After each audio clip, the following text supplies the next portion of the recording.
emotion-inducing prompts can elevate, quote, anxiety in LLMs, affecting their therapeutic usefulness. What do we mean by that? Well, according to a New York Times story on this study, traumatic narratives increased ChatGPT-4's reported anxiety, while mindfulness-based exercises reduced it, though not to baseline. They basically fed these various trauma narratives into a chatbot. They then asked it to report on its own anxiety levels, which these are not sentient creatures. They do not actually experience anxiety, okay? They also had the chatbots read a super boring report about something that could produce no emotion whatsoever. It was a vacuum cleaner manual. Yeah, they read a vacuum cleaner manual.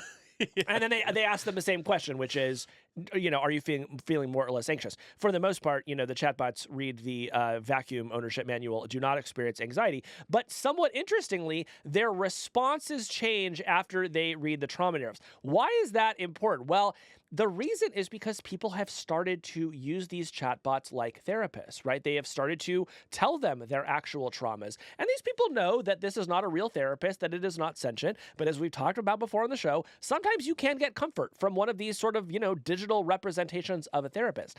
And so the risk here is, if the output is sort of wound up, if the output is betraying some of this anxiety, it will be a worse therapist than if it were sort of more measured, which suggests that we may want to build measures into these chatbots that account for the fact that they will respond differently after they have heard these narratives.